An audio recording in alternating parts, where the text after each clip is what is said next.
Topic 2. A major podcaster, Ethan Klein, took down his video of Jordan Peterson. Ethan Klein posted that he feared that he had helped popularize a controversial figure and didn't want to contribute to a quote-unquote pipeline to the alt-right. Ethan Klein recently started a podcast with popular leftist streamer Hassan Piker. Should liberals and progressives disavow further right figures? Is this just a virtue signal, or does it actually serve a factual purpose? Jordan Peterson claims to inoculate people against the alt-right.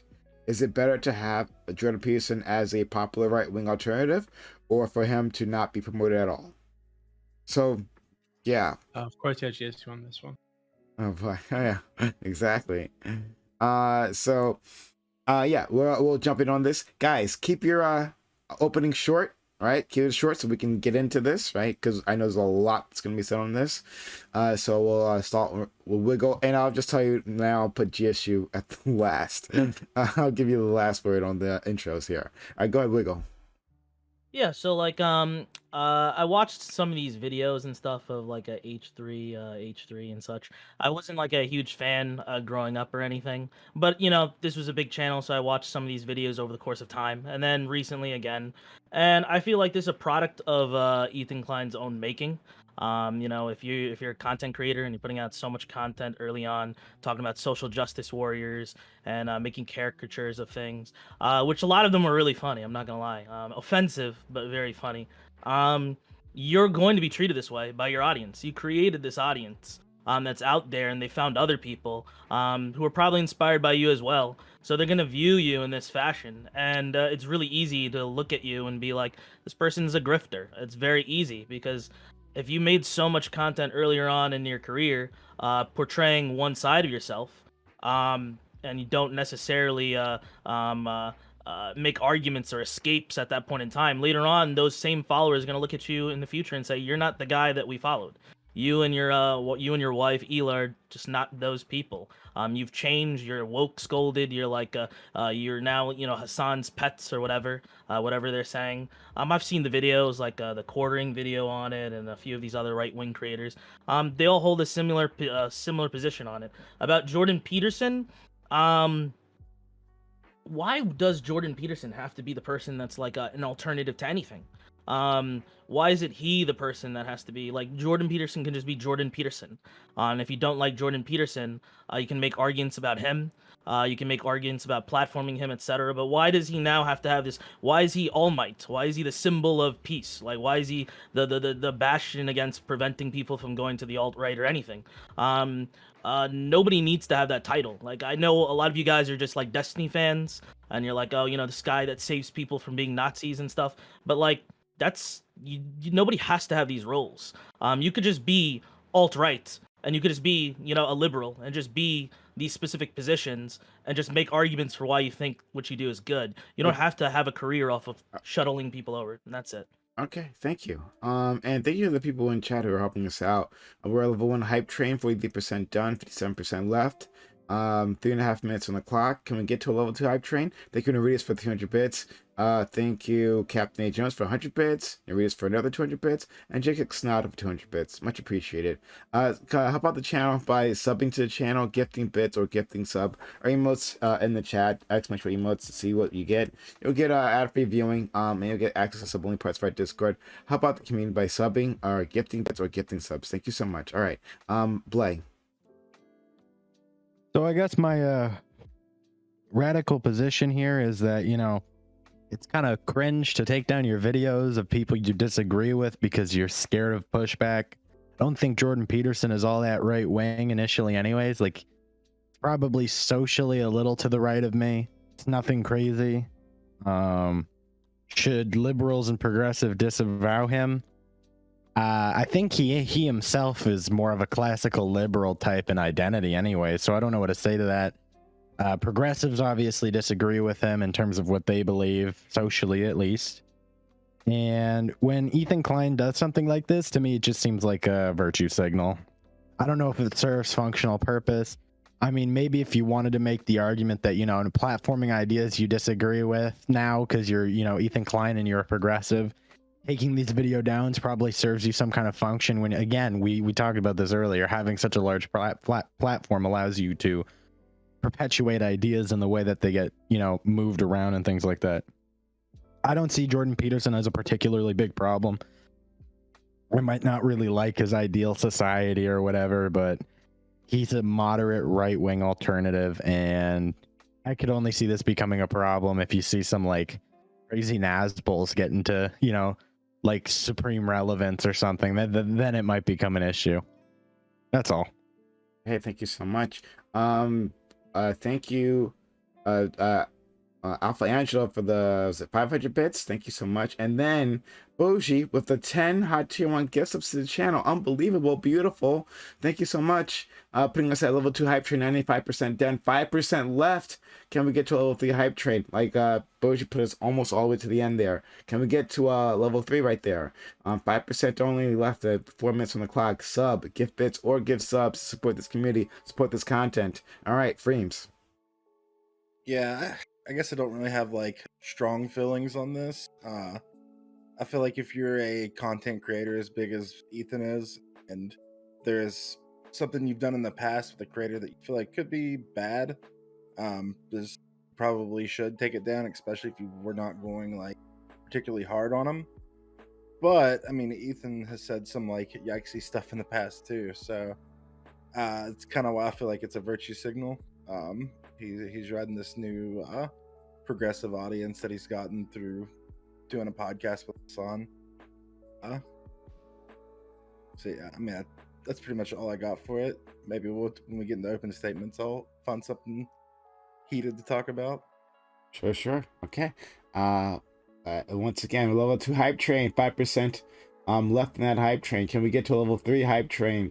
Help out the channel by investing in this community. Again, sub to the channel, $5 only to make that happen. Or gift bits, however much you like, or gift subs to move that along, get us a level 3 hype train. We have any more heroes in chat, 2.5 minutes on the clock. Thank you so much. Let's go to Scott. Yeah, your talk of subs got me a bunch of sub bombs, so I appreciate it. Nevertheless, yeah. So I want to tell a little story here. All right, this is gonna be my opening statement. Imagine you're a 16-year-old boy, right?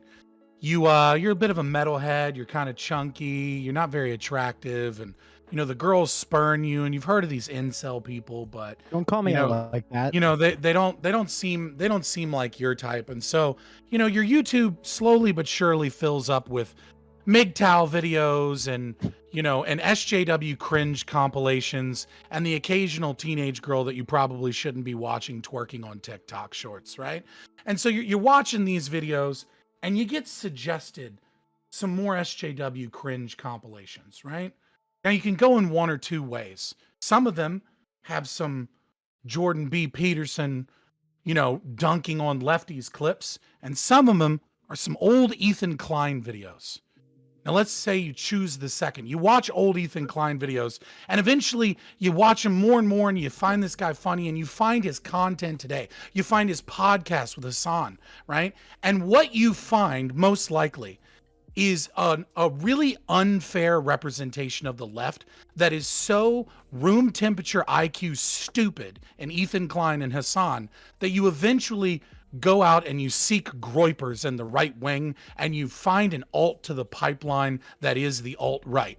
Now, if you had found, unfortunately, that's the pipeline to the alt-right, is Ethan Klein and Hassan Piker, because they're so stupid and so bad at representing the left that it would actually bring you to the alt-right. And the Groypers, they have the exact same economics. The alt-right is mostly socialist and communist and fascist, right? So economically, they're already there. Read your history, Dylan. It's okay. Now, let's say you find JB Peterson. Shut the fuck up. So let's say you find JB Peterson, right? And you find some of his clips, and then you find some religious stuff, and you find some of his talks on psychology. And what you find is you find a Ben Shapiro video that came out not too long ago, talking with Jordan Peterson, where Jordan Peterson specifically describes some of the personality psychology that goes behind proving gender fluidity from a personality psychology domain. And what you're going to do is you're going to clean your room, you're going to get your shit together, you're going to get in shape, you're going to start getting some pussy, and more importantly, you're going to be a center left liberal that is a little bit libertarian like Jordan Peterson is. But if you follow Ethan Klein, you're going to end up a groiper that hates themselves watching incel videos. So the real pipeline to the alt-right is Ethan Klein. And if he wanted to stop that, the most responsible thing he could do is put the Jordan Peterson video back up so that hopefully people don't become groipers and fascists and end up in politically provoked discord. That'll be Oh, it. and communists too, right, Scott? Yo, Okay. Fabian, can I give you? Can we give a hug? Fabian, come on. Fabian. Other side. Other Best side. take of the night. He doesn't Okay. like No, black people. Don't no, hug him. We gotta do it opposite. No, you gotta go left. Oh. Okay. Can you guys finish your Oh fusion my god. game? Yeah, let's go. Okay. So thank you, Raven Ghost, for that sub. Putting us at a level 2 hype train. Level 3 hype train. 6% down, 94% left. Can we make it to a level 4 hype train? Sub to the channel, gift bits or give subs, support this community if you're liking this so far. We got more of it for you, but we need your help to make that happen. So be so kind, help us out. And support the community right now. Now is a great time to do it. Consider helping out this hype train. Gifting subs like some kind of the people have been doing, or just subbing yourself if you appreciate what we're doing. All right. So like I said, I'm going to skip GSU. Leave him at the end because he's going to be the best one here for this one. That's why he's at the center. Let's go to Scrawn. Right. We absolutely need conservative voices represented to push back against liberal culture. Jordan Peterson is good for this. He gave Sam Harris good criticism in a debate they had, and the worst of it is that Sam Harris has to go back to the drawing board on some of his arguments against free will. Ethan Klein usually disgusts me whenever I see him come up. Here he's showing cliquey lefty behavior, stereotyping. Platforming Hassan Piker, I think, is far worse than platforming Jordan Peterson. Jordan Peterson has a better grip on his messaging, even considering his more problematic views. Imagine if Hassan Piker had Jordan Peterson's views and continued to carry himself the same way Hassan Piker does, gleefully throwing out racial slurs and antagonizing people. Meanwhile, Jordan Peterson implicitly called the Capitol rioters jackasses when he tweeted out against them. That's good to hear from the right. Jordan Peterson has great value for moderate conservatism. Okay. Thank you so much. Less than 30 seconds left on that hype train. Let's see if anyone can save this hype train. Thank you so much for everyone who's supported so far. Sub, gift bits, or give subs, please. Thank you. Let's go to a problematic pan. Yeah, so I think a lot of what I wanted to say has been said. Removing the video is kind of cringe, but obviously, it's his right. It's his YouTube channel. If he's not comfortable with the video anymore, he should remove it. His fans are a little bit right to be, peeved off about it. Obviously, he's changed a little bit, and it does come off as kind of cringe and virtue signaling. However, the most interesting part of this question, I think, to me, is the idea of the alt-right pipeline. Now, I don't think Wiggly said something at the very beginning about why does he have to be this person who's the savior of people from the Nazis? Well, I actually don't think he's that unique. All of us here are trying to recruit people to our ideology. Our goal is to get more people to agree with us and share our views. And this happens, throughout the political spectrum. I'm not quite so sure that there's a pipeline. It's more of basically all ideologies are trying to recruit from other ideologies because that's how you gain new ideology members. And it just so happens that obviously if you're alt-right, it's easier to recruit from conservatives than it is to recruit from, democratic socialists. So because of that, it seems like there's being some sort of pipeline. But in reality, it goes both ways. Just as some people who are conservatives become alt-right, some people who are alt-right get, become regular conservatives and stop, spewing horrible ideas. So I think the idea of a pipeline needs a little bit of reworking. I think it needs some more nuance because I don't think it accurately depicts how things, how ideologies attract different individuals. I guess I just want to say that I don't think the pipeline is a very good analogy for what happens on places like YouTube or what happens in general. And the solution to people becoming alt-right is, as Sprawn said, to have a stronger conservative base that makes a little bit more sense and is a little bit more coherent so that they aren't as easy picking grounds for alt-right and fascist recruiters. Julius. Yeah. For me, at least, like Jordan Peterson is one of the largest critics of like liberal left, politicians, universities. He accuses these two groups of postmodern thinking generally. That's basically what the vibe I got with this argument. And his critiques on society coupled with a bunch of commentators, like what are their fucking dumbass names? Ben Shapiro, Joe Rogan, unironically, Dave Rubin, Sam Harris, Brett Weinstein, right? For the sake of like what's that? I heard someone talking about opening statement. Okay, I bet.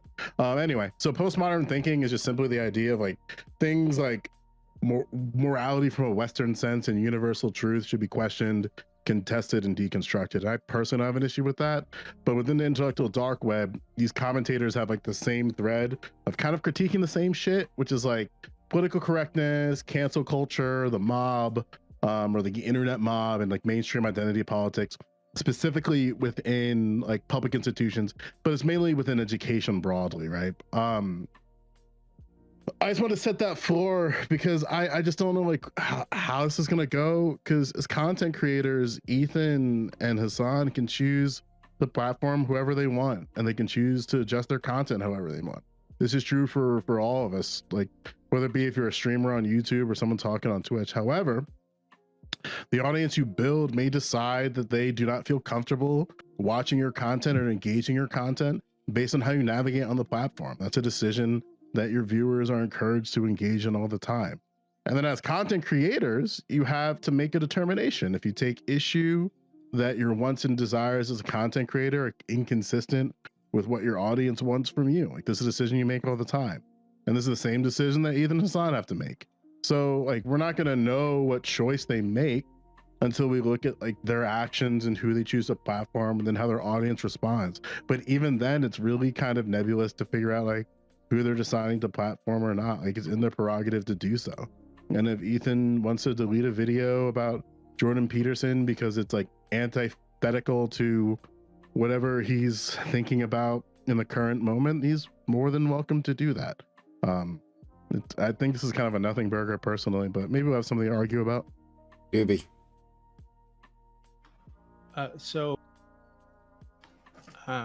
Prime and I were on a panel together yesterday about platforming, right? And I've had tons of arguments with people on Prime's channel, on other channels, on my server, and on other servers for years about platforming, right? And I feel like I'm really torn on this, to be honest with you. So we need to acknowledge that there is some truth to this alt-right pipeline thing, right? I don't really give a fuck who Ethan Klein has on his channel or what videos he's taking down, but we need to acknowledge that if you're on YouTube and you have a guest on your show, right, and the algorithm picks up that you watch the show with this guest on it, they're going to start linking other videos with that guest. And if that guest is a far right dude, some of those videos are going to be far right. And you might, it might come up your recommendations. You're going to click on it probably. Some people do. And then you get more of those recommendations and more people kind of adjacent to those people. And if it's a far right dude, it's going to be more other far right people. And eventually some of these people go down that rabbit hole into like crazy shit, right? This doesn't just happen on the right. This happens on the left too. Absolutely happens on the left, right? You have on some crazy ass lefty, you watch that on YouTube, your audience is going to get other crazy ass lefty videos, right? And over time you might get to some radical shit. So that's a real thing on these platforms. It's a real thing on Twitch, right? When I'm on here arguing against democracy, there's a certain percentage of people that are going to be convinced, and if you guys are against limiting the right to vote, you probably shouldn't have me on that often. Because I can be pretty effective at arguing for that. But on the other side, if you're against communism or something, you probably shouldn't have effective communist speakers on your panel that your platform that often, because there's a certain percentage of your audience that might be pulled in that direction, right? So this is a real thing that happens. I don't like this idea that you're just like totally not responsible at all for the impact that your platform might have on the people that like bump into it. But I don't know where the line is, to be honest with you. I know where my line is, right? But I don't know, like Scott said earlier, right, about the person who would be spreading COVID misinformation, just outright COVID misinformation. He said he would still want them to have a platform, and I think that's insane. right? But maybe some people think it's insane for me to be on here arguing against porn or alcohol or whatever the fuck. So I don't know. I'm very torn on this right now, to be honest with you. As I think Prime saw yesterday on that panel that I was on, where I argued against my own platforming, against Vivian's platforming, against Mr. Girl's platforming, and it all went to shit.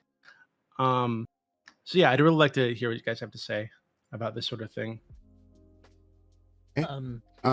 And finally, Jace. Oh, there's Jace here. Sorry. So I think a lot of people have talked about Ethan and his virtue signal. I don't think any of his audience was looking at these videos, so his reasoning for taking them down was just to gain some kind of clout in a whole bunch of people's head that Jordan Peterson lives rent free. Now, when it comes to the latter half about Jordan Peterson, like sometimes I sit back and I think through what are like the greatest things in our universe. And as a religious person, number one is obviously like the Holy Trinity, right? I'm a Christian. And then there's like bread, and then there's like the wheel, and then there's like Jordan Peterson. Like, that's how these things actually play out. So, like, I think Jordan Peterson is better at making arguments for the left than the left is. He talks about how hierarchies dispossess people. The left is able to speak up for those dispossessed people. But I think also what he does, which is just as important, which is why he leads people away from the alt-right, is he makes people convicted. He gets people to try to better their lives. A lot of his message is speaking to men, and men largely have had their issues somewhat put on the back burner to other social issues that are at hand right now, or at least more prevalent right now. So I think his speaking to literally like almost half of the population, and trying to get them to be better husbands, better men in general, I think it's awesome. And I think that we need him. I think a lot of people that are afraid of conviction and would rather live like more terrible lives, I think those are the people who actually hate Jordan Peterson, right? You'll hear people talk about like clean my room, blah, blah, blah. Like those are people who don't want to take initiative. So typically when I find people who really, really hate Jordan Peterson, is somebody of that ilk. But yeah, I'm pretty sure we'll get into it in the open. Open panel, go ahead. Yeah, well, now we're having open panel. I want to yell at Scott for his really dumb fuck take because someone had to do it. His take was Go amazing. ahead. You're seething. His dumb fuck take that groypers are in line with communists. Oh, no one cares about that from? So they're more in like they're economically so left dumb. wing. That's so stupid. Groypers though, are Todd. against globalization. Yeah, so I'd maybe agree with you. Like, if we're talking about like economically, they're adjacent to fascist, the corporatist economic structure. But when we think about like actual Groyper ideology and things like that, it's way more in line with the third position, which rejects the left-right dichotomy for economics. So when we're talking about just this, because they it's reject super it tender. doesn't mean that the more pro-capitalist and free market you get, you know, like traditional right-wing economics, the farther you'll get away from both the far right, the socialists, and the communists. So then I This would is have to weird, ask you to like- point me. Okay. I'd have to ask you to Oh point my me out, like God. where. No, well, see, this is important to me because this is a weird virtue signal-y dog whistle that he's just kind of trying to throw at Oh, me. well, I'm right? here. I promise but you, it's you're also not going not to go really anywhere with relevant it. to I the promise you. conversation. The opening Well, I think- statement Wait, was wait, the Pan, opening. Pan, this is relevant the because we're opening- trying to stop the alt-right, and me and Dylan are trying to bring people to a different viewpoint, Right. so it's very relevant. No, What we're continue. talking Alright, fair about. enough. First of all, you're triggered by the story of the imagined 16-year-old incel boy who's watching internet videos and finds that Ethan Klein and Hassan are so stupid that he goes to the alt-right. So understand that you're engaging with a meme here a little bit, but since you are so mad that you can't see past the You meme, posited it as No. your argument, though. Yeah, So no, Scott. I don't Scott, think that's not what he has a problem with. That's your What he has opening a statement. problem Scott, I with don't is have a- describing Scott, Groypers as yeah. leftist. He wasn't Yeah. having a problem with your overall Yes. story. Groypers- Yeah. Well, I think you're splitting hairs here. Are- I think he is. generally Scott's getting at the Martin. idea of like Martin. big government compatibility is what he was criticizing there. Wait, so But my even- thing here. Wait, even okay, so, this like, is the- really dumb. they were trying to stop the spread of communism. So you would have to understand that there is going to be a spread of communism. These people were like, they were essentially globalists. There was a large faction of communists that were globalists. So like, what do you think? Like, what do you think that like, what do you think that like Groypers are against? They're against globalization. They're against like, right, which means their economics often more line up with the national syndicalist and fascist variety, which is left-wing economics of a different type. Wait, so Scott, okay, so do you think anarcho-communists exist, Scott? Do you think they exist? Anarcho-communists, anarcho-syndicalists, right? Yes. That's irrelevant. I'm sorry, this is like a completely different conversation. But it's important because he said some crazy shit. What? Okay, I get it. Okay, it is Nazis are relevant. He left says and crazy right, shit. Hey, doing knock the Marxist. fuck off. I don't care. Let's get back to the conversation. Please, Jordan Peterson. all right, well, Jordan Peterson was on this podcast, and you guys are like, this guy has the right to just like take it down. So how would you feel if like you were asked to go on a podcast, you got ready, you flew out or whatever the fuck, and you did a podcast twice, and then some guy just like deleted it and didn't give you the copies? There you go. That's You're why you gotta pretending do the desk. You're pretending you gotta it get like the copy. you're pretending like it's just like he has the complete right. He's completely in the fair to just take down this content. But like he also just had somebody come to a place to make this content, put it out there, and then just deleted it. You think But that's that's why fair? you No. get paid. That's Yeah, why you you get get paid to do paid for it, or Or you you save get your a own copy of it. Yeah, Yeah. you get your own copy. I mean, like there are that's Jordan copies of the Peterson's interview. own. That's Jordan. I mean, like, first of all, obviously, there's so many copies that you could rip if you wanted it. Number one. Yeah. Number two, let's say that he couldn't find a copy. That's Jordan Peterson's responsibility to get a copy when he does something or film himself. So you don't think there is like any sort of there's no moral like there's no sort of like moral positioning of like, I can tell you, hey man, we're gonna work together and I'm gonna use my platform and I'm gonna platform you and your voice. You're gonna come like twice, and then I'm just gonna randomly. I'm gonna randomly. I mean, at the time that he did it, I 2 years really later, doubt no. Ethan's really platforming him at that point. I understand that Of course he is. YouTuber. Yeah, The fuck are you talking about? At the time, podcast. Jordan Peterson is probably bigger than Ethan at the time. Way So, bigger. like, So, I don't so, think so that like, should matter. contract, how's it But work? how does that? How does that speak? Is, It speaks against what Jordan Peterson himself said. He said that he This was is true. interested in why the thing was getting taken down. He himself would like it to be up. That why did he think that he was asking why was it taken down? Like, What do you mean?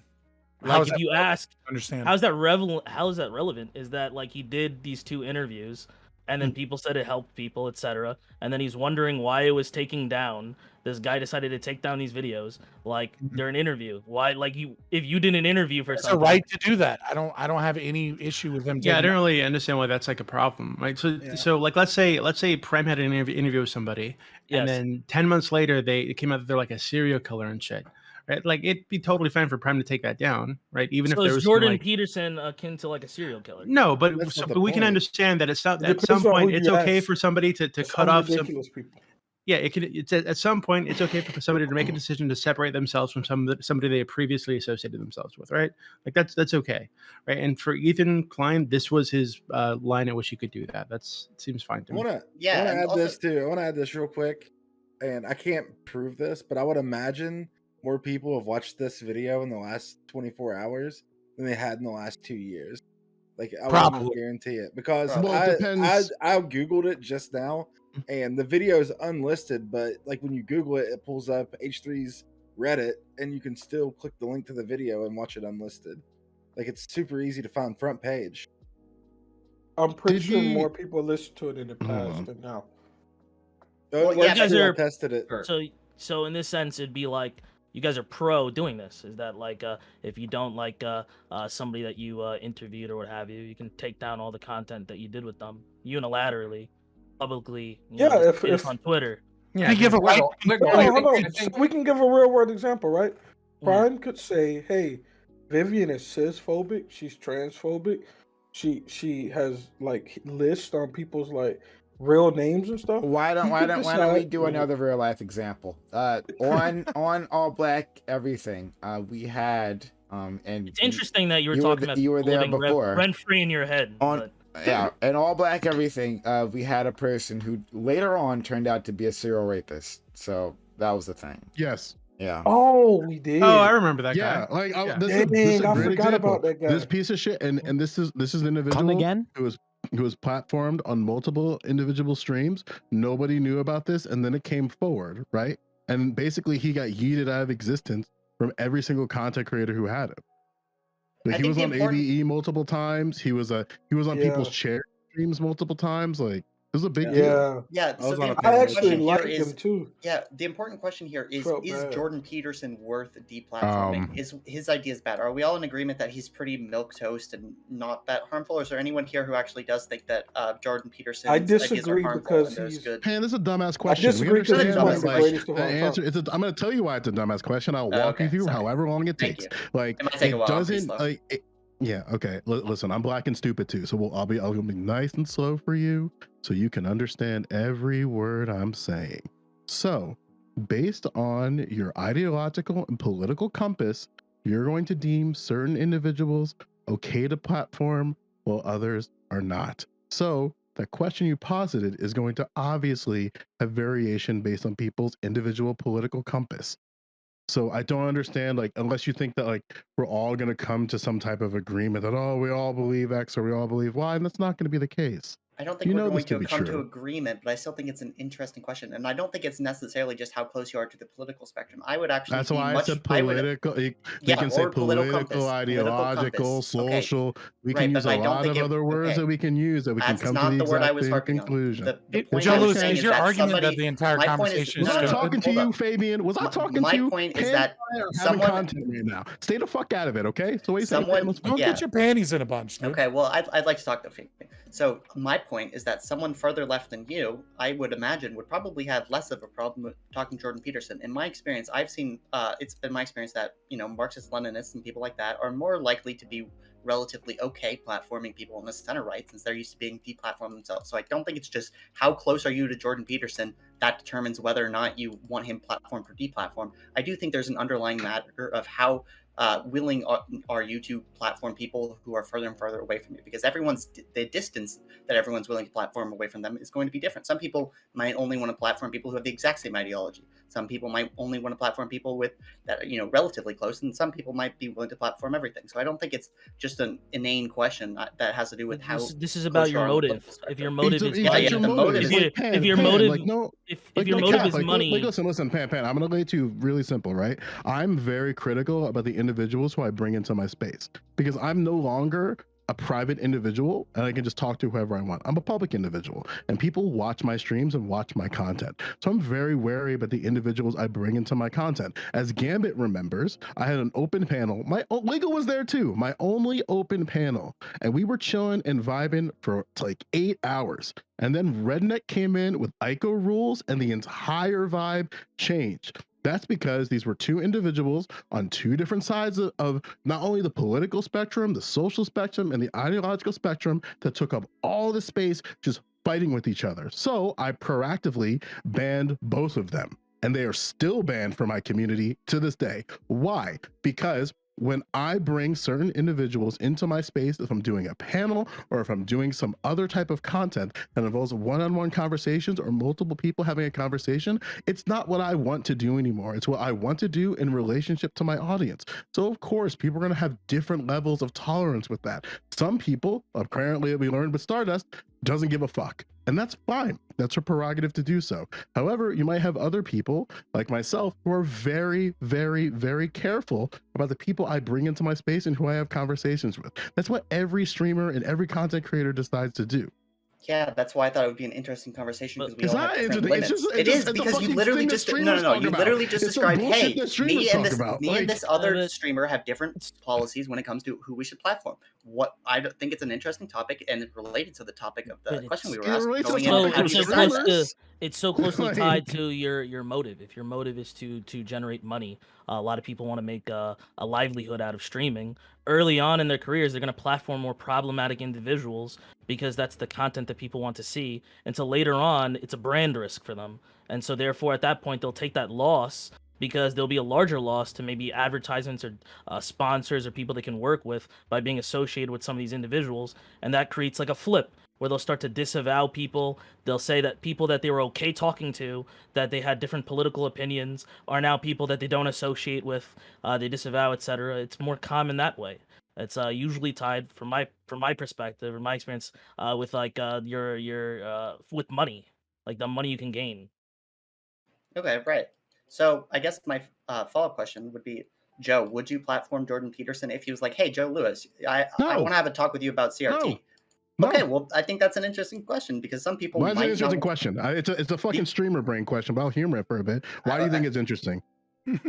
I mean, because we all have different reasons about who we would and wouldn't platform. Okay, It's my the answer is topics no. about platform. And Yeah, my okay, well, answer is I no. got that. You know, Maybe I someone think here it's has a a- more I don't- interesting. I I don't wanna feel like engage here's the with Pan on problem. Here's the this. problem. Like, it's interesting because it's like, oh, well, why wouldn't you do that? Listen, man, I have 1,000 reasons why I wipe my ass, and it doesn't fucking matter what reason I come to why I wipe my ass.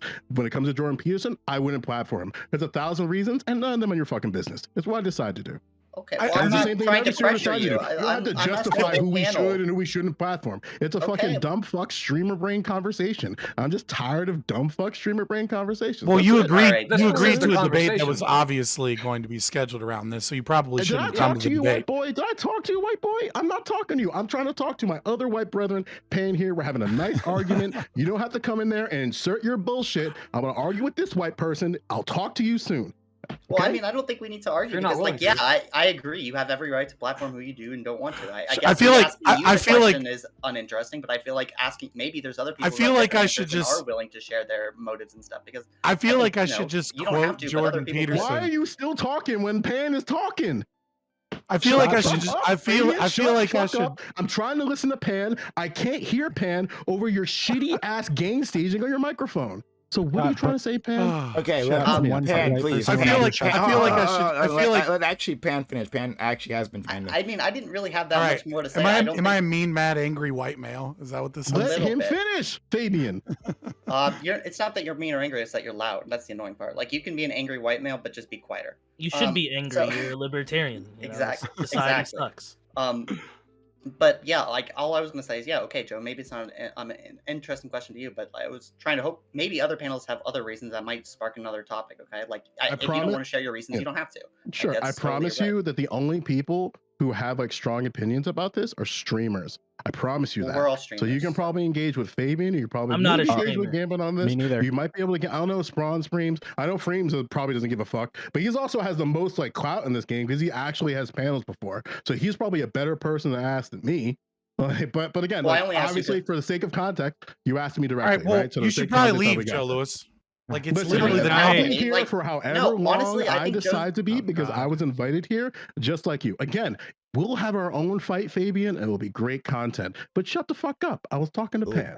Anyway, I was trying to direct it to Freems now. Well, you're Another uninterested in white it. person Can we I talk to deeply the love. panel? You're uninterested. You're uninterested in the You're entirety of the uninterested. conversation. You're Wait, I'm uninterested okay, somewhere because else. you're a fucking Oh, idiot. okay, Don't we talk got shit it, with we me. got it. I just We- want to How hear what about Freems those has to say about Cardinals, platforming. Okay. How about All right, those well, Obviously, Cardinals? for Pan, All it's right, gonna be better. like Oh, you okay. obviously. All right, so you Oh ob- shit! I just realized I was white. so Scott, Right. Scott, you can How go. many times are you gonna talk over me to like let Scott. somebody just fucking yell at me, dude?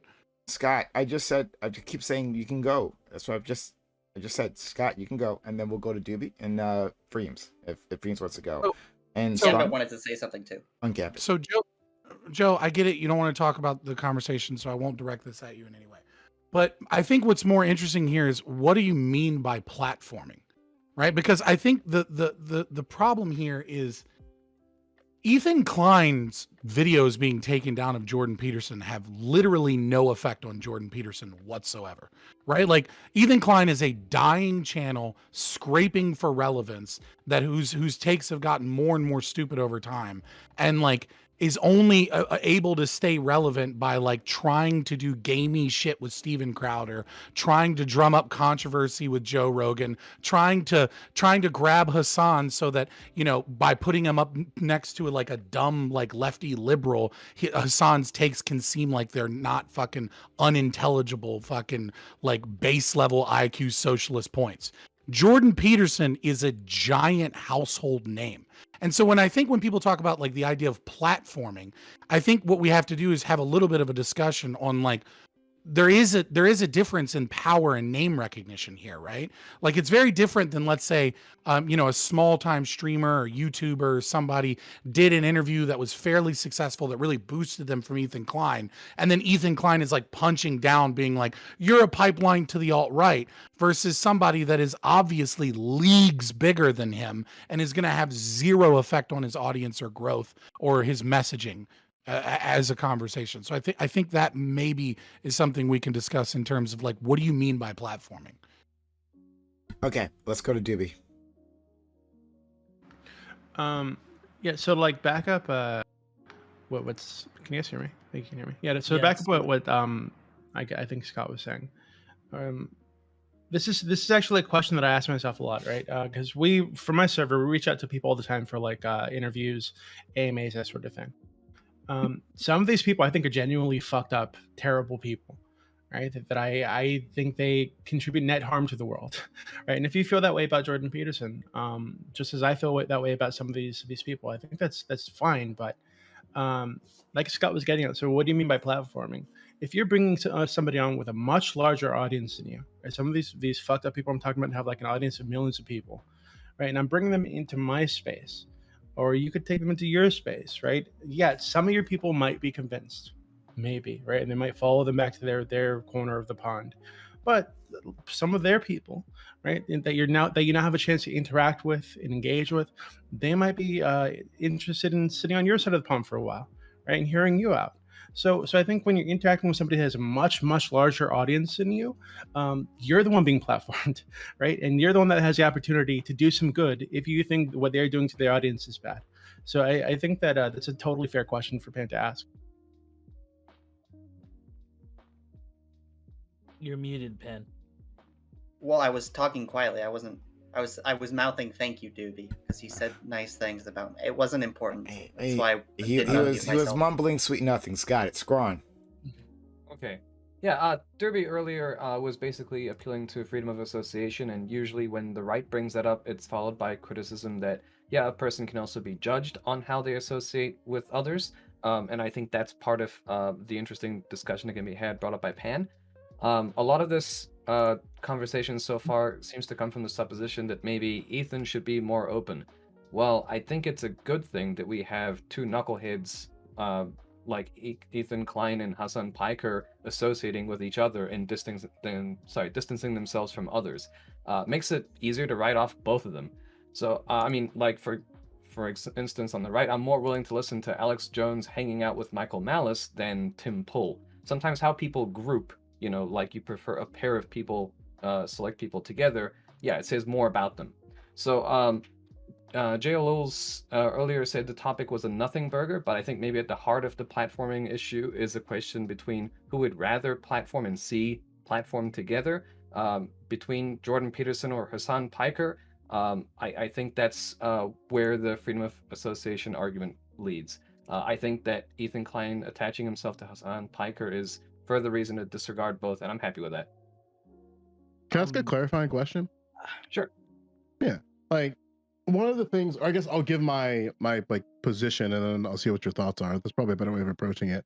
Where it's like I'm not necessarily sure, and maybe I'm closer to Dooby on this, where like people can platform whoever they want, and I think the concern that I have, or I guess like the frustration I have, and the reason why I said it's such a streamer argument and streamer conversation, is that by and large, like the people who are kind of questioning, at least in the space on Twitch primarily, like who should be platformed, who should not be platformed, are mainly just streamers and those who have like panels broadly. And then every time like we have this conversation about platforming, it just kind of circles into Twitch streamers and content creators, basically like trying to figure out who is the most morally just person in the room or who is the most open platform in the room.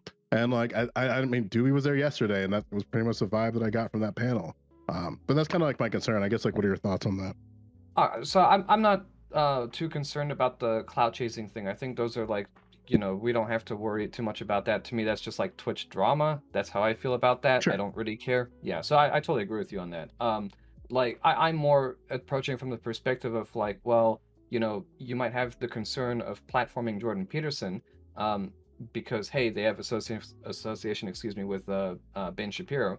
But someone else can have the perspective of, well, maybe he should be platformed because he doesn't just have association with Ben Shapiro, who might be more problematic, but he also has association with people like Warren Farrell, who basically gives us more nuanced and saner, grounded takes on men's issues.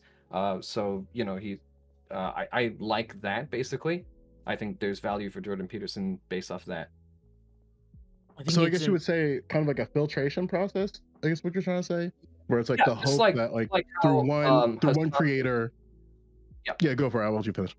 Sorry, just like Hassan and Ethan are kind of filtering themselves out, even though they're Yeah.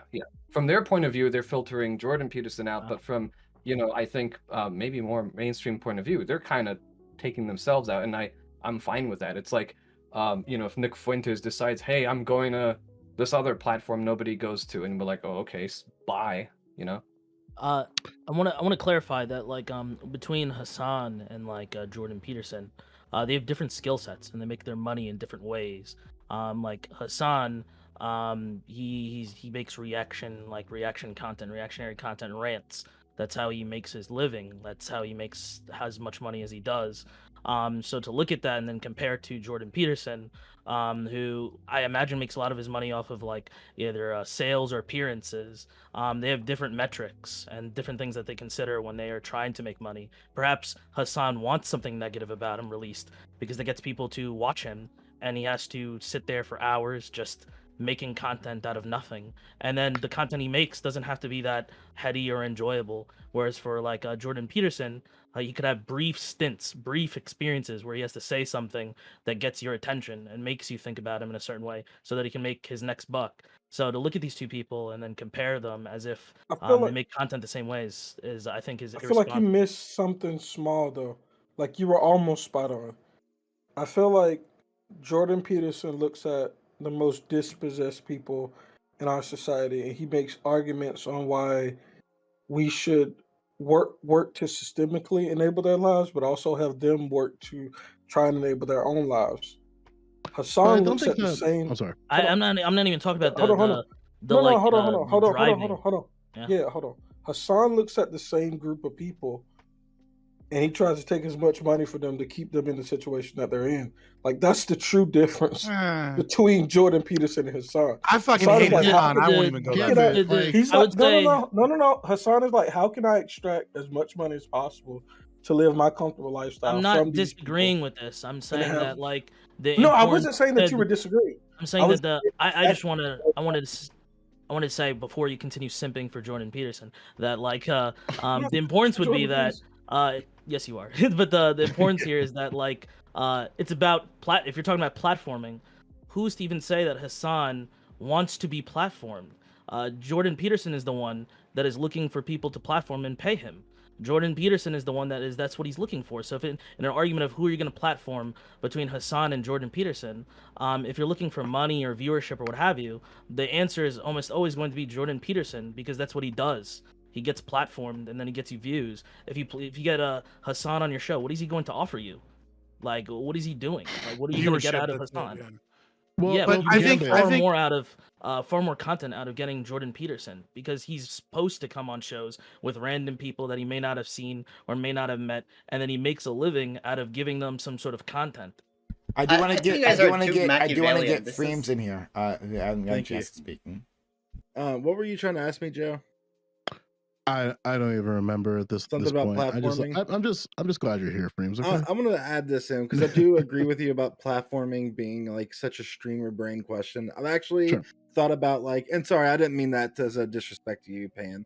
I'm not the only streamer here. It's okay. Right. Well, I know that Joe was directing that to you or whatever, but the point where I've thought about deleting the word or banning the word from my, because what happens on Twitch is we get into these conversations oh my god, they had X person on. That's bad platforming. And then other people are like, no, it's not bad platforming. And then the conversation becomes about platforming, where I feel like it's way more valuable to instead of talking about platforming, talk about what the person's talking about and attack the person that they're platforming instead of the idea of platforming. But well, since platforming and drama. So Sorry, since, Freems, would since you? Oh, who wants to go?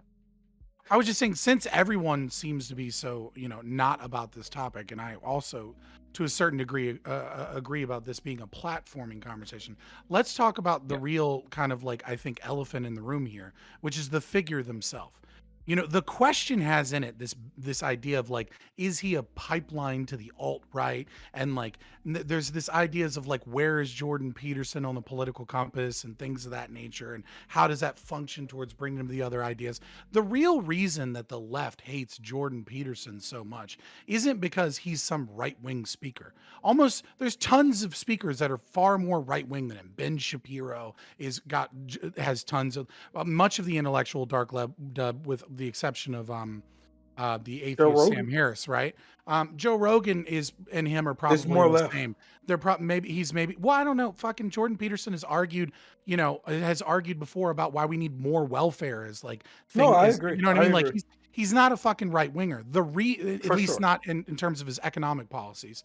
The reason people don't like Jordan Peterson is because he popularized and gave voice to a large movement of people that were on the internet watching people like Milo Yiannopoulos and Lauren Southern and other individuals that were doing cringe compilation videos about SJWs. And he said, hey, look, radical postmodernism is a fucking problem. And not the French postmodernism, which, if you were an objectivist or you were, more of a modernist, you would take issue with, the French postmodernists for their denial of objective ability to communicate and things of that nature.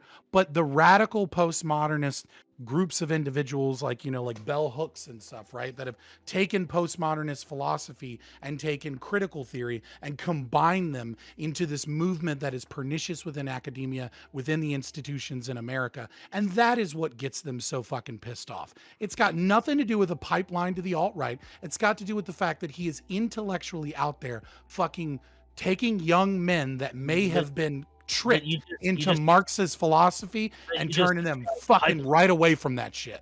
That's That's why. Scott, you don't say.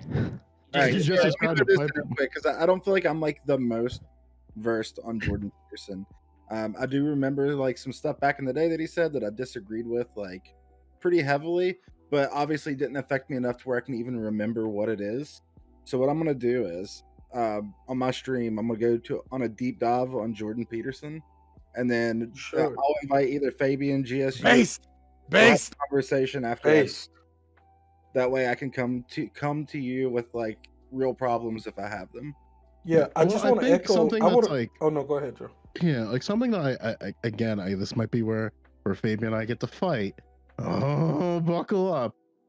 It's the same pattern which I mentioned in my opening statement, is that all of these individuals were in their own spaces, mainly in institutions, in educational institutions, and they all had different problems with the exact same things, specifically political correctness, what we now know as mainstream identity politics, and cancel culture broadly. And they all have different arguments that essentially are tooting the exact same thing. And then what did these individuals do? They wrote books and other things to advertise and perpetuate their idea within these intellectual institutions. And then some people, like Brett Weinstein, separated themselves from the institutions. Some people, like I still don't know, maybe Jordan at this point, as we're talking, separated from educational institutions broadly. Ben Shapiro isn't a practicing lawyer. Like these are individuals who came from these institutions and have critiques of that. And we see time and time again that this pipeline is actually profitable. When you are somebody who is like center right or a little farther right within traditional, what they describe as left-wing educational institutions, and they have critiques on postmodern thinking, which again, like I described as the idea that Western morality and universal truth should be questioned, contested, and deconstructed. Those critiques have a voice in the educational space, and they always had that voice. But for some reason, which we'd probably have to dissect individual to individual to individual, they had different types of pushback, and then they just kind of reacted and made either pieces about like what happened within their institution, or they just separated themselves and started writing about critiques, generally speaking, of the educational institutions in the United States. So there's very clearly a pipeline of individuals who come from that, and they see these things where it's like, I don't really like what's happening in my like in my college, and then they run into a Ben Shapiro dunking on somebody in a talk at a university, and then it's like, well, I really don't like what's happening with all these like white people saying I'm racist because I'm white, and then they run into Brett Weinstein's space and hear about his story about him, about the, I don't remember the context of that situation, but his dragging her across the earth, like. And these individuals will have, and this is my concern with all of these individuals, whether it be Harris, Rubin, Shapiro, Rogan, Weinstein, they have a superficial understanding of the thing that they're experiencing, and then they think that superficial understanding, and they think that's like the actual truth of the situation, and then they start like falling deeper and deeper and deeper into these things, and that leaves them susceptible to believe that these things actually exist in the totality that they think that they do, and then that forces them to have some type of political advocacy to advocate for things that don't even exist in certain systems, and it's just this like crazy clusterfuck. We know that you're an apologist for straw manning than... against the opponents, but I mean, I that was is speaking just to you, but I was also speaking a broader critique. So I engaged with you, and I engaged in the topic broadly. You can engage with what I said and however you would like, but I want to make that clear. You can go ahead. I appreciate. I'd like your to permission, respond on that. but like, I'll let Scrawn go. Yeah. So I think it doesn't get much more superficial than Ethan Klein and Hassan Piker and the voice that they encourage. Some of these problems that Jordan Peterson and others who might be in more polite society and academia, some of the problems that they speak about with, like, they'll call it cultural Marxism, whatnot. These do reflect some real pains that people have. This usually comes up, I notice, in arguments against CRT. So, I mean, personally, I'm like, okay, fine, look, CRT, I don't have a problem with it. What I noticed there are problems with are what's that? Nothing. Oh, I'll continue. Yeah. What I notice is that there are problems with people who have superficial takes, who are involved in teaching some of these things. They're not all necessarily PhDs, who are really self-aware and read up on the nuance of the topic they're covering. They can encourage fostering of guilt tripping and bullying of certain people, and it can be subtle. It can be microaggressions basically, and people pick up on these in the classrooms. Like there's this conservative angst that's coming from somewhere, and in academia you do have people, they write a paper and it's a little bit problematic, and they're needlessly punished in some ways by a professor who really doesn't take a liking to them. And I think it's a social issue here. I don't think there's a problem again with the material. So you can teach about communism and everything, but when you have a professor who's they'll say, oh, the professor has an agenda, there is some grain of truth to that, and I think that's important to be cautious about. Well, something to that too, Sprawn, like Matthew Sharp did an analysis. It's funny that you mentioned up like cultural Marxism and like Marxism broadly. He did an analysis to basically answer the question, like, if the right wing believes that cultural Marxism is real in educational institutions, then like, is there truth to that? And something that he found over the last 4 decades, that there's been a decline in Marxist thought in academia. And then like shame. And like its yeah, I know, shame. And then like its influence has been like superseded by unironically postmodernism and post structuralism. And like I'll link the study after, but I found that very interesting. The idea that there's been a decline in Marxism in the institution. I just okay, all right, listen, I'll say it. Can I say it again? Can I repeat what I just said? Can I repeat what I just said? Because apparently the adults were talking, and then the one child decided to hear one buzzword and Joe Lewis. So let me rephrase. And reposit what I said, because you clearly weren't listening. What did I say? What did I say? Who was the individual? Who was the individual of the study that I cited? Who was the individual of the study that I cited? Could you answer that? Joe Lewis, shut the bassist of Weezer. It was the bassist of Weezer. Matt Sharp, who was the individual of the article that I cited, and what was their argument? Dude, like who was the individual of the article that I cited, and what was their argument? Piss you off, but let people fucking What was the individual of the article that I cited, and what was their argument?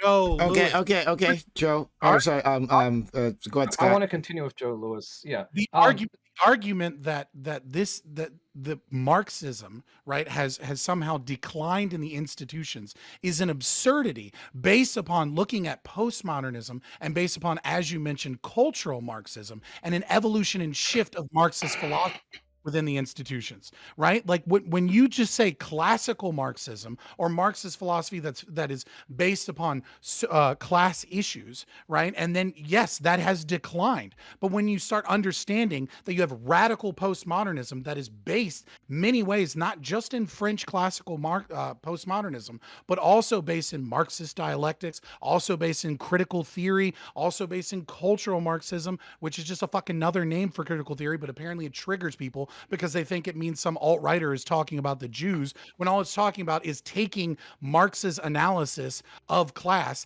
and then applying those same ideas to cultural issues, things other than just socioeconomic status, like race, for example. Critical race theory is a version of cultural Marxism because it is Marxist in its philosophy and thought and critical theory. Now, the idea that these things have lost power and that there are less Marxist inclined individuals is based upon an assumption. I don't even have to look at the fucking study, and I guarantee you that it's based upon the assumption of looking at people that call themselves Marxists and looking at people that choose to look at things from the lens. We have tons of other data and studies that show that in sociology, psychology, and in the humanities in general, that more and more people are calling themselves Marxists or critical theorists. I mean, some of us are just honest about it, right, Scott? Right, Dylan. At least he's a fucking. Your flag fell down again. I know. I know. For the love of God, I know. Fucking hates you for not defending it enough. I know. So God damn it. So what I said specifically, and I guess we'll go back, and Spawn and I, we can have a back and forth on this. So I guess we're the only two adults in the room. So one of the, Hey, what the fuck, let me bro? rephrase that. There's a lot more adults in the room. Let me rephrase that. There's just Fuck, one what very the clear fuck, child. There's I one mean, very for a clear good child. time, not a long time, Joe. God damn it. I think I real meant I'm adults. sorry, guys. I'm sorry, guys. I dragged you. I am at I dragged you when I No, wanted to you're drag gonna let me Fabian. finish. You're gonna I let hate me to say finish. it. Okay, The I'll let real you finish, adults son. are the people that were standing by while you, Fabian, whatever, all of you guys are having your little tirades, and the real adults are the people that are waiting for the kids to This is stop true. playing. All right, This now is true. continue. All right. This is actually very true. It's a very good critique. So what Matthew Sharp found was that over, and again, this is just what he found, like over the past 4 decades, there's been a relative decline of Marxist thought in academia. And what superseded that was post-structuralism and technically postmodernism with thinker. And he mentioned a bunch of thinkers in his article as well. And if we talk about the idea of, and again, this, and I guess it's a dog whistle now that the right uses, that they don't talk about the actual like individuals. They start morphing into the idea of praxis and how these things are applied. Because when faced with the fact that this thing doesn't exist, they go to that next level where it's like, okay, it's actually in the individuals when they posit these ideas and stuff like that, which honestly would make the argument that Jordan Peterson has a pipeline even stronger. Because if we understand that like certain ideas are generally unpopular within society, like you could easily come to the conclusion, like, of course, an individual like Jordan Peterson is going to code their language and then create additional individuals and stuff like that, you know? And like those like offsprings of Jordan Peterson are going to be. Is CRT, postmodernism, and post-structuralism and cultural Marxism, do they have foundations in Marxist philosophy and thinking? Yes or no? What were you saying, Sprawn? I'm sorry.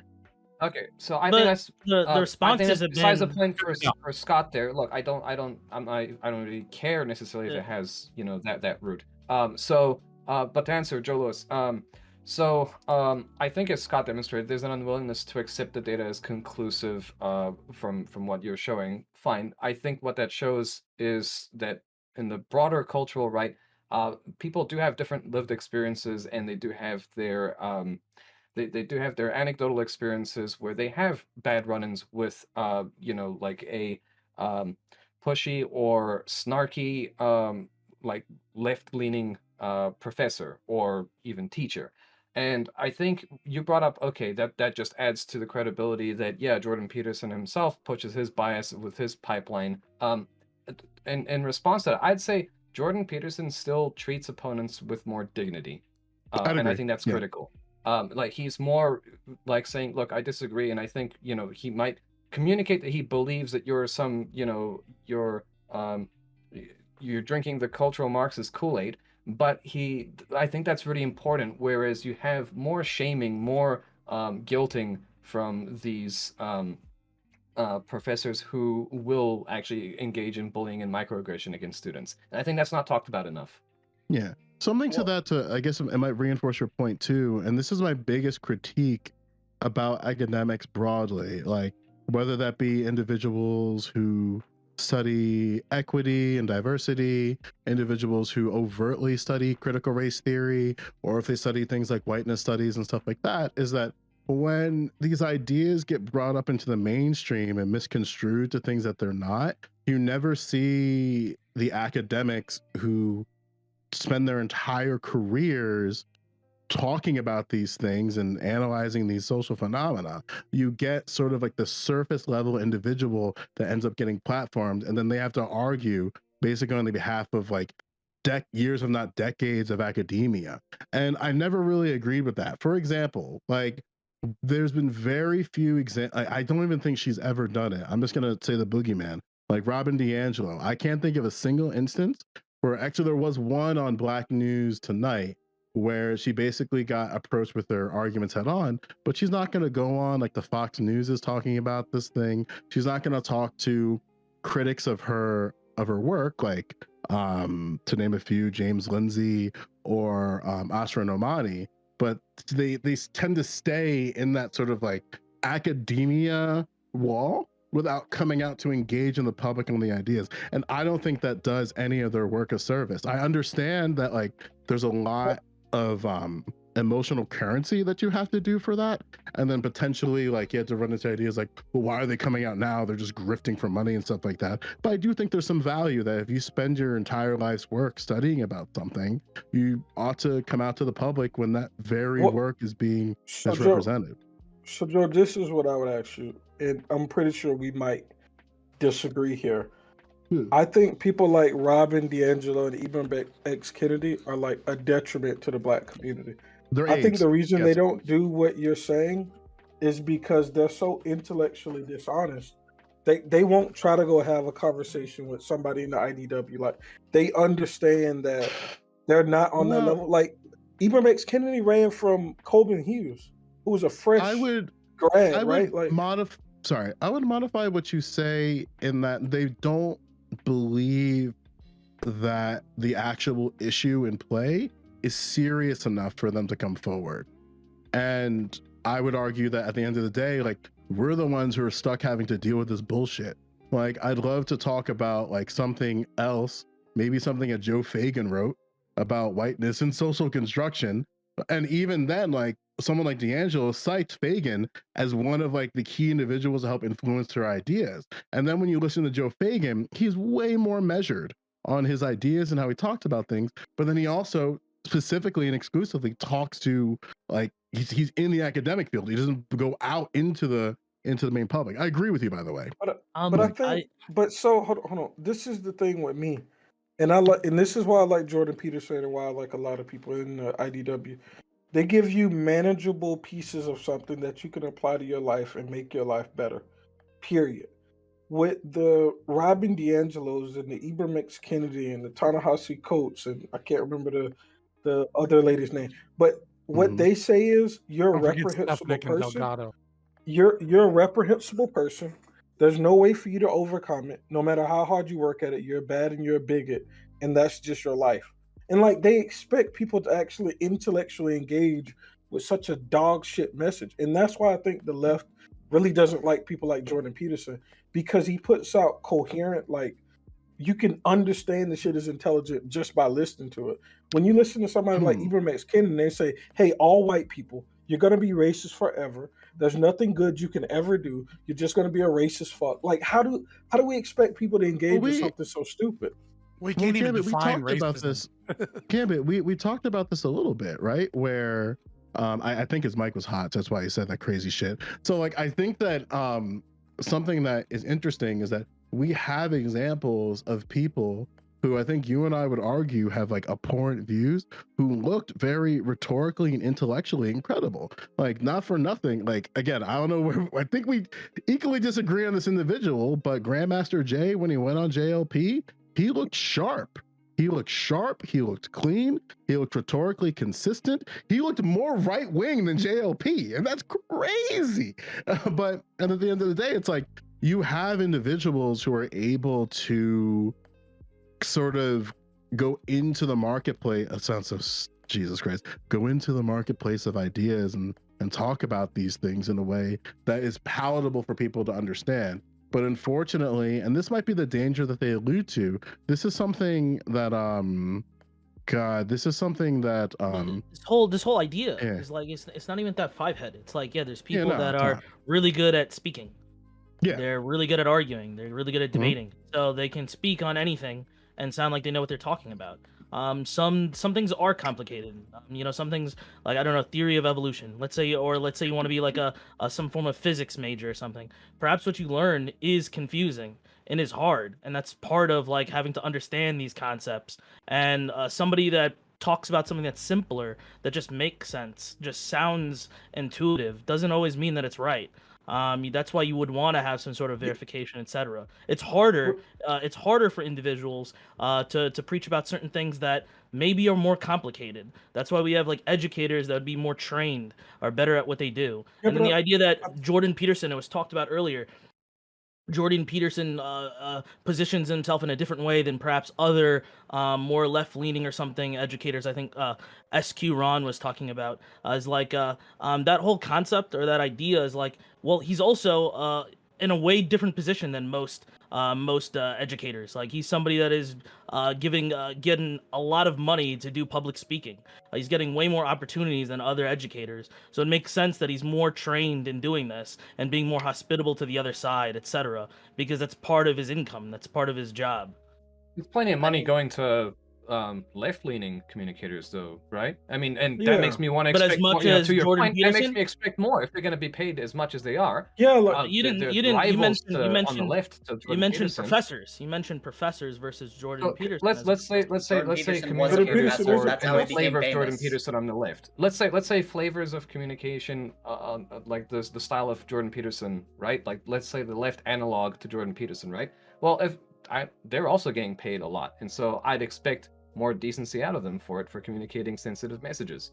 I mean, we have Slavoj Žižek, we have Richard Wolff. Like, I may disagree with Professor Wolff, but they're eloquent, academically spoken type of guys, to say the least. No, Richard Wolff, I think, is really condescending and not very good at communicating his. He rattles on so long. He's absolutely, but then almost like he's teaching. He's condescending. He's a teacher. Of course he is. An idiot. He absolutely exudes arrogance.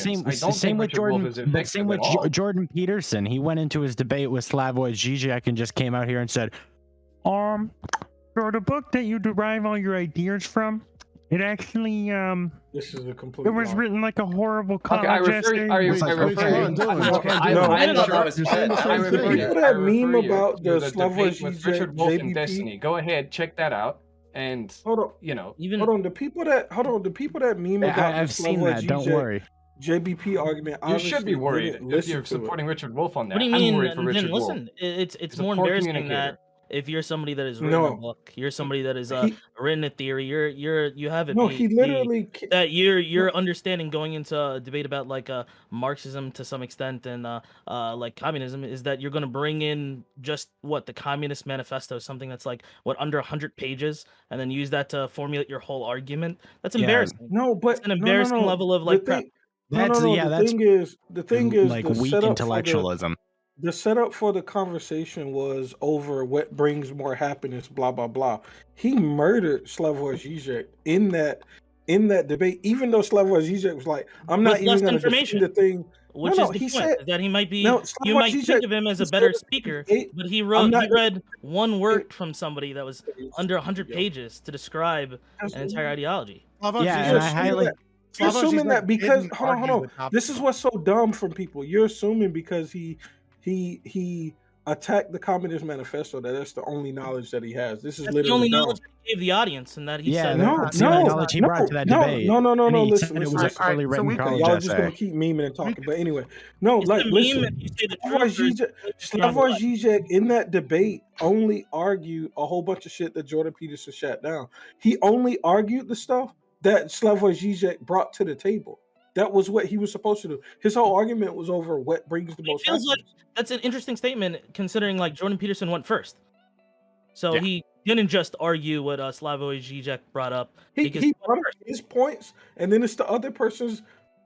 The other person's remember it. reason for being there is to debate their points, and if they bring up good shit out of communism, which Points that weren't brought up yet.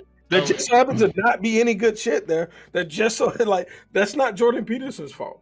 I mean, there is good shit there. Like, I have a feeling that if they got into some of Slavoj's actual writings and books, they probably would have Why gotten to did the good Slavoj stuff. bring that up there? The whole I'm goal was going- to talk about happiness and what brings more happiness to society out of their two ideologies. And He assume didn't that bring up any of the good shit that you're saying.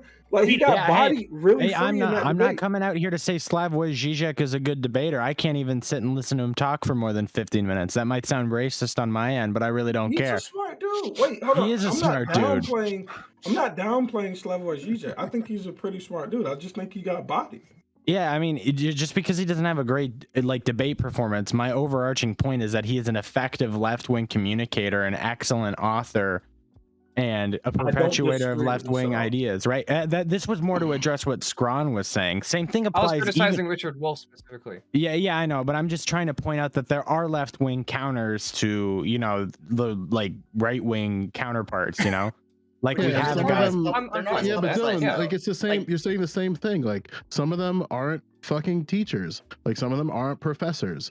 Like and all the people you're describing are professors, and they're gonna talk like professors when they're on debates.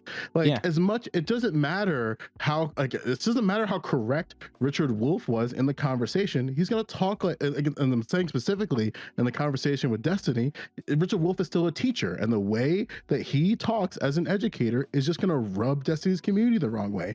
So it doesn't matter how correct Richard Wolff I don't was think in. it has to in a- matter like about Disney's community. I think it's more What's about the like same argument Joe Rogan from last? I think it was from the last topic, right? Is that like if he's on Spotify, he's just gonna talk how he wants to talk. That's why Yeah. he's brought. we So can still same way of, tune like, out though, right? Like if the guy is droning on about some backstory about the fundamentals when promise it's you, off the I- question.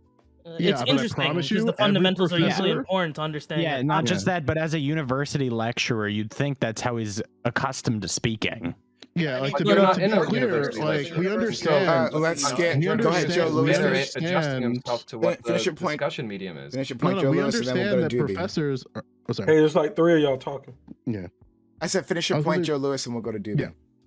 We understand that professors are not only talking to the person that they're talking to, they're also talking to their audience more broadly. This is one of the problems that exists when Twitch as well, where it's like we understand that, hey, all of us are having a conversation right now, but there are people who are also watching this conversation. So we can make two decisions. We can A, talk directly to the individual, like you're only talking on a one-on-one, or we can try to make our points in such a way that we're not only talking to the individual and directing to what they're saying, but also talking to the broader audience that might see that content.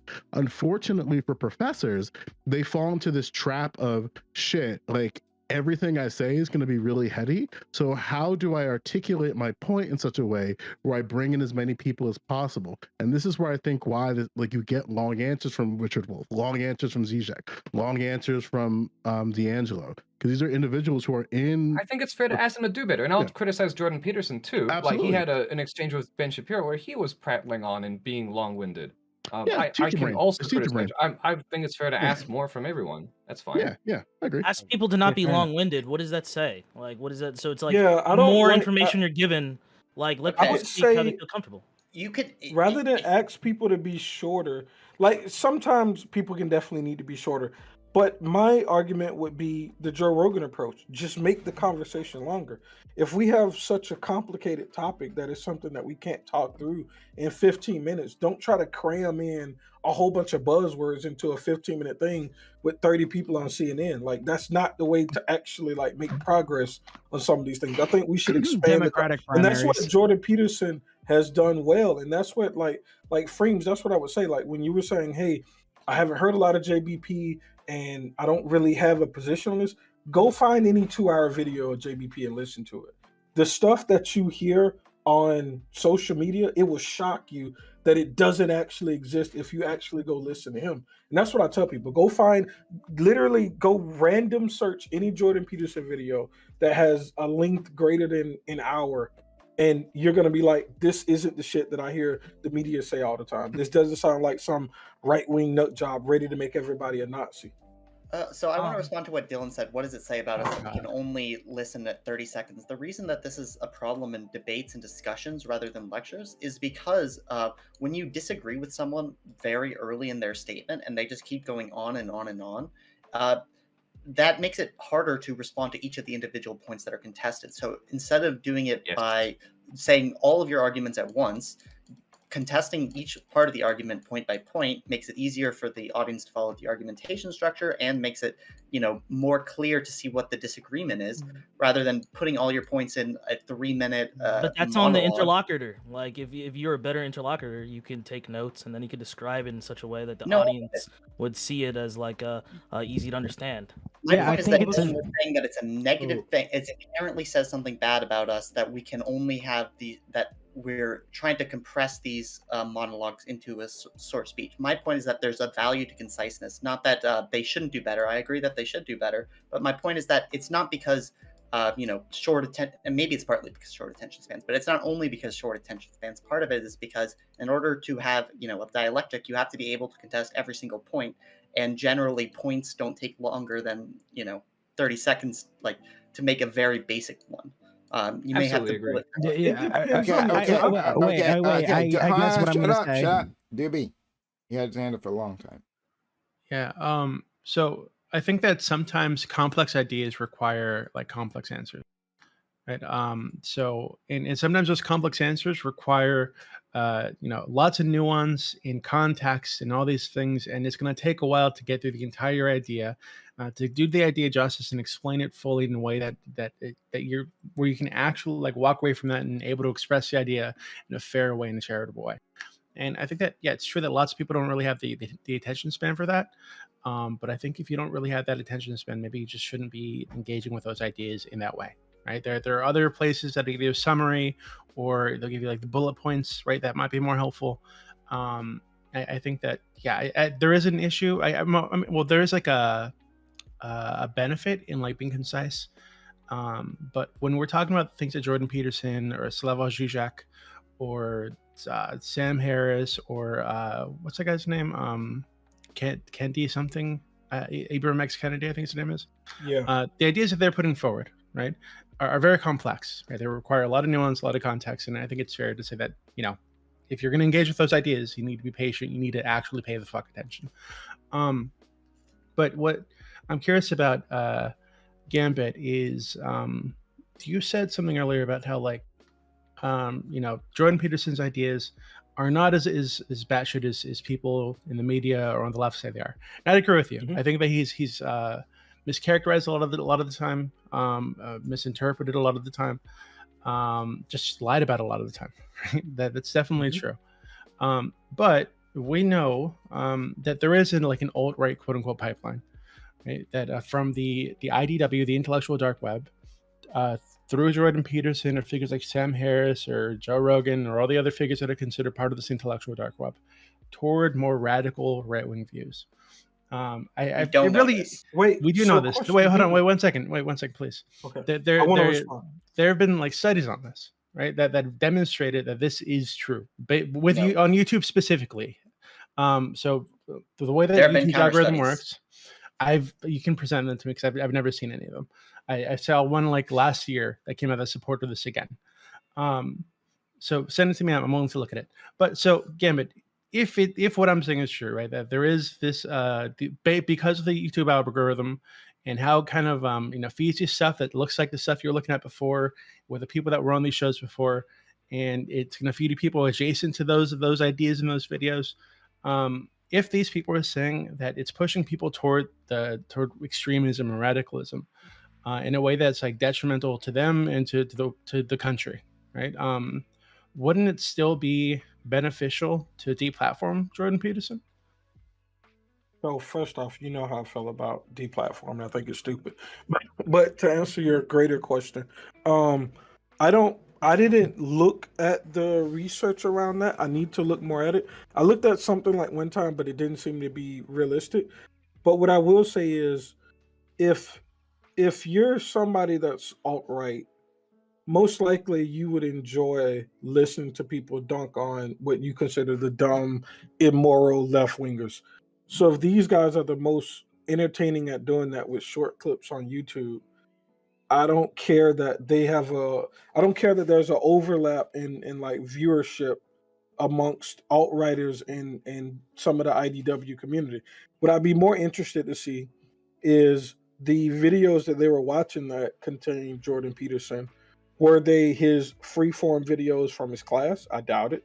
Were they his biblical lecture series?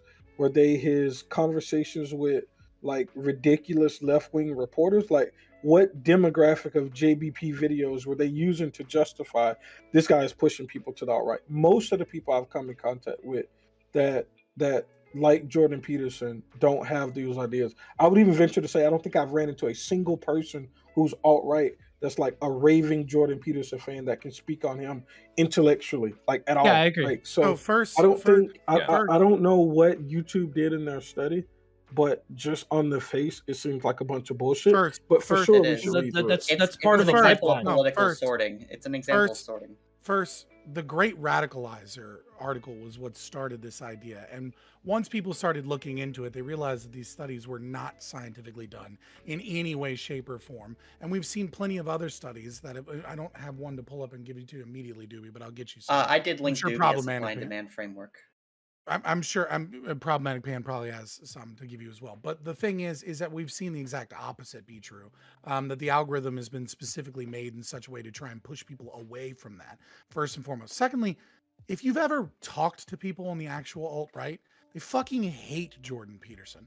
Why? Because Jordan Peterson attacks their ideology regularly and creates ideas that buttress against this and pushes for philosophy and ideas that are against being in the alt-right. He hates identity politics. It doesn't hate left-wing identity politics specifically so much more because it's more like wrong to him. He hates it because the institutions are awash with left-wing identity politics, and we just know that that's true. And we also know that the institutions of left-wing identity politics did not stay in the academia after the new left, started coming in, with the civil rights and then the Vietnam War, right? They moved into Hollywood, they moved into media, they moved into critical legal studies and and write books about how the Constitution and the ideas of Enlightenment philosophy are, against postmodern philosophy and that we have to like undergird and destroy the Constitution. This isn't even like radical like fucking takes within that community.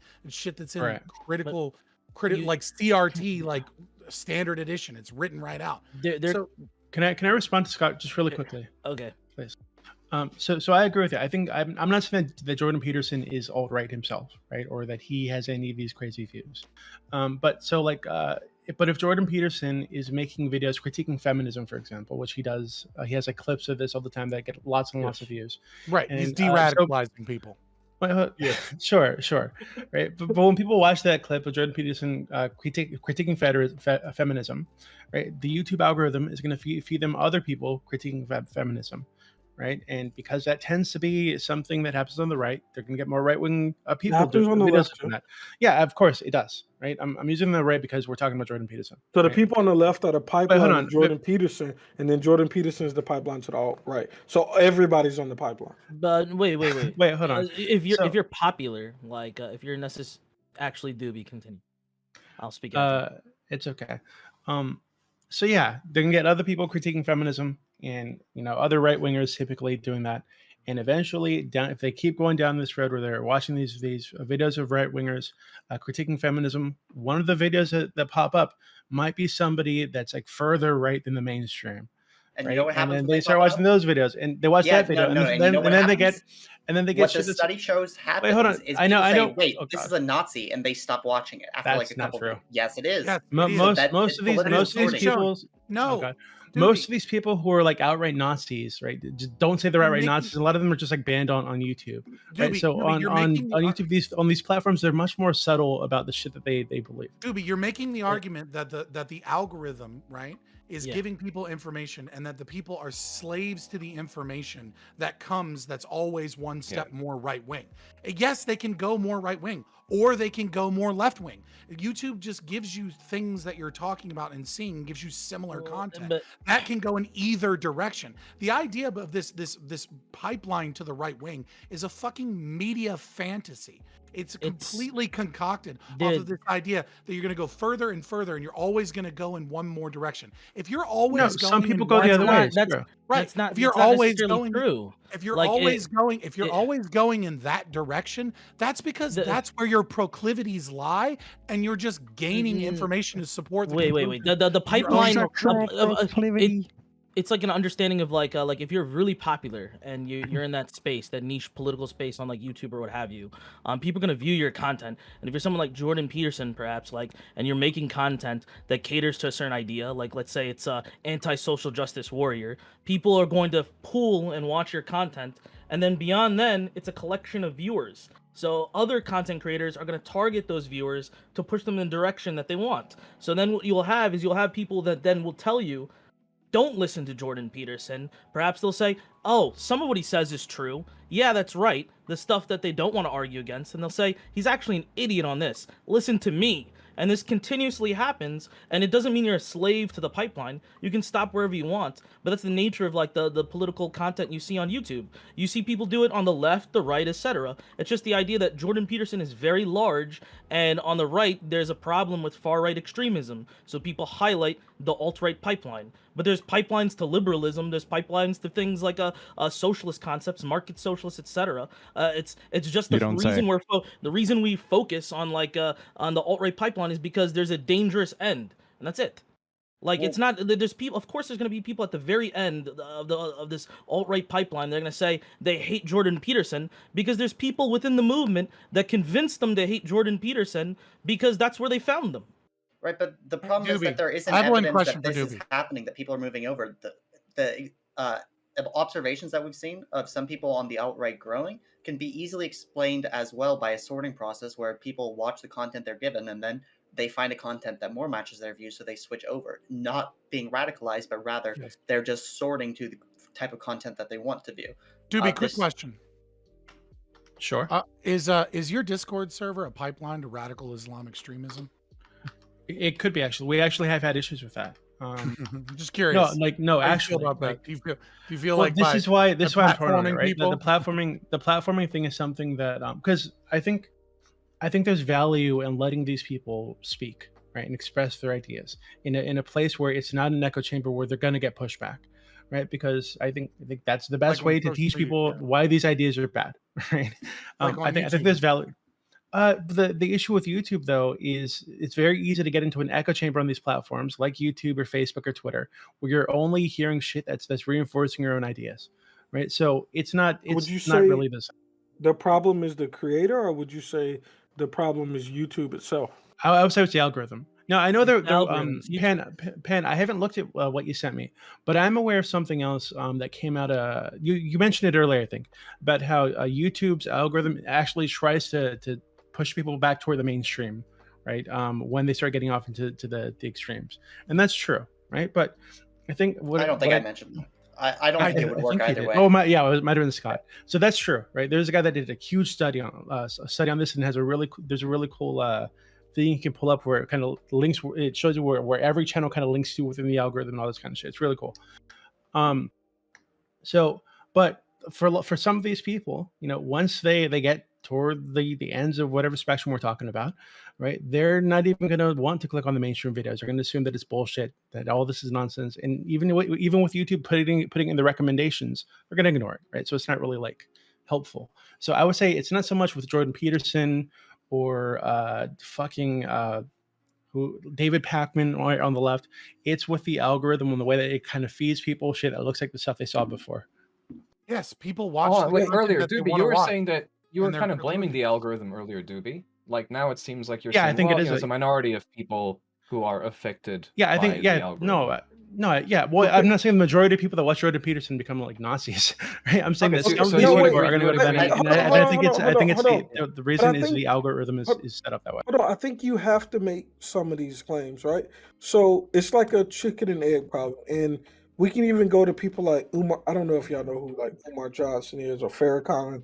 Like, there's a problem of black nationalism, right, that exists in our country, and I would ask y'all the same thing. Like, do you think there's an algorithm that is feeding people into black extremism, or do you think people that want that content go find it?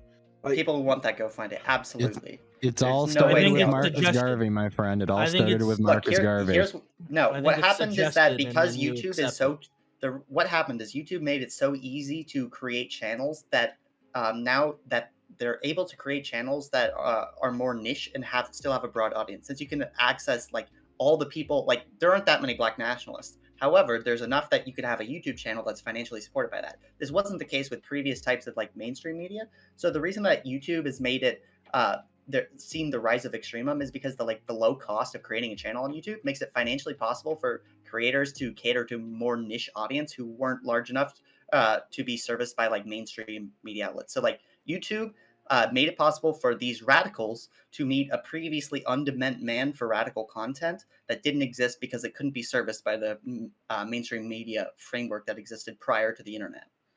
oh God, Joe in the chat, they're saying you're the pipeline to Dr. Umar. Oh no, Lord! You know what? Well, maybe If what's I'm the really going pipeline to on. Doctor, if I'm the pipeline to Dr. Umar, then Candace Owens is an extremist. Jesus. Maybe the real reason I just love Jordan Peterson so much is because he hates Nazis, he hates the alt-right, and he talks about how bad they are all the time. But he doesn't say anything bad about ANCAPs, and he's willing to talk to us. So maybe that's what it is. Maybe Jordan Peterson is really just Maybe a he pipeline to anarcho-capitalism. Well, Gambit, something that you say that actually has some truth to it, especially within the vein of black nationalism. Are you familiar with the channel I'm Just Here to Make You Think?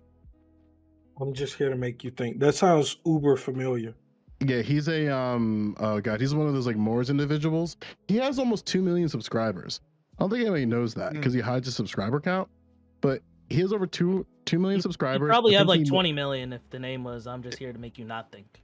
Yeah, he has, and I forget how many Patreon subscribers he has, but something that happens, especially within Umar videos, is that if you watch enough Umar videos, you start getting like Nick Cannon, old ass Farrakhan conversations, and this is before like Malcolm was even involved, where he was really on that Hotep shit, not Hotep shit, but just like on that really like extremism. And something that's always of my concern, especially when you're looking at Umar Johnson, because you brought him up directly, is that he is one of the few prominent black figures, specifically black men, who advocate for black men and boys in America.